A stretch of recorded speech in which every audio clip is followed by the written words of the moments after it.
আসসালামু আলাইকুম, কেমন আছেন সবাই? আলহামদুলিল্লাহ আমরা ভালো আছি। আশা করি আপনারাও ভালো আছেন।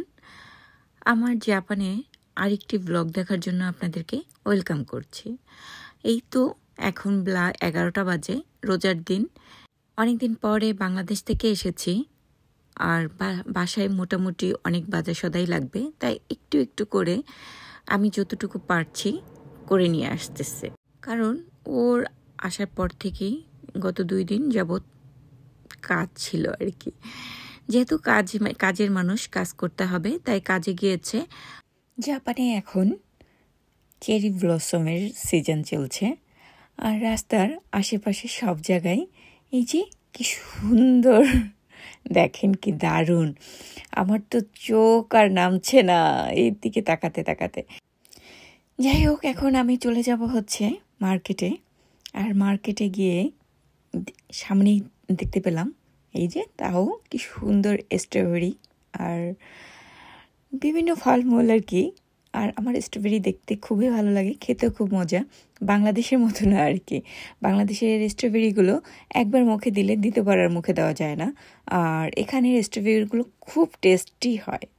আজকে আমি নিয়েছি হচ্ছে কিছু ফল নিয়েছিলাম, স্ট্রবেরি, আনারস, তারপর হচ্ছে আঙুর, আর হচ্ছে এই যে আলু নিয়েছিলাম, দুধ নিয়েছিলাম আর কি। বাসায় যেহেতু অনেকদিন পরে এসেছি, অনেক কিছুই ছিল না, তাই অল্প অল্প সবজি নিয়ে এসেছি। এখন আমি রান্না করব হচ্ছে আলু দিয়ে পোয়া মাছ। আর এই পোয়া মাছগুলো আমি দেশ থেকে নিয়ে এসেছি। দেশে এত মজার খাবার খেয়েছি, আর জামাইয়ের জন্য না আনলে কেমন হয় বলেন? তাই ওর জন্য কিছু নিয়ে এসেছি। বাংলাদেশে এত বড় দিন কাটার পরে জাপানে এসে মনে হচ্ছে আমি না সময়ের সাথে তাল মিলাতেই পারছি না। কারণ ঘুম থেকে উঠতে না উঠতেই কিছুক্ষণ পরেই দেখি সন্ধ্যাও নেমে এসেছে।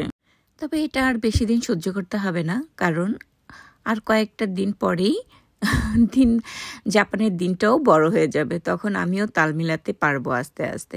এখন আমি যেটা দেখতে পাই সেটা হচ্ছে যে আমি সূর্যের সাথে তাল মিলিয়ে পারছি না, কারণ সূর্যটাকে অত বেশি দেখা যাচ্ছে না। আর সময়ের সাথেও আমি তাল মিলিয়ে পারছি না, কারণ ঘুম থেকে উঠতে না উঠতেই দেখি যে 12টা বেজে গেছে। আর 12টা বেজে যাওয়া মানেই হচ্ছে সেই দুপুর। রান্নাবান্না করে বিকালে সূর্যের দেখা সময়টাকে তাল মেলানো খুবই কঠিন হয়ে যাচ্ছে আমার জন্য। জানুয়ারি, ফেব্রুয়ারি, মার্চ এই সময়গুলো জাপানে এত বেশি শীত থাকে, আর দিনটা এত ছোট থাকে যে অনেক বেশি সময়ের সাথে তাল মেলানো যায় না। আগামী মাস থেকে একটু দিনটা আস্তে আস্তে বড় হতে থাকবে, বা এই মাসের লাস্টের দিক থেকেই দিনটা আস্তে আস্তে বড় হতে থাকবে। তখন কিন্তু জাপানের দিন বড় হতে থাকলে সূর্যের দেখা পাওয়া যায়, সময়টাকেও খুব সুন্দর এনজয় করা যায়। তো আপনারা কার কার আমার ব্লগগুলো ভালো লাগে অবশ্যই কমেন্ট করে জানাবেন। আর যদি ভালো লেগে থাকে শেয়ার করে অন্য সবাইকে দেখার সুযোগ করে দেবেন।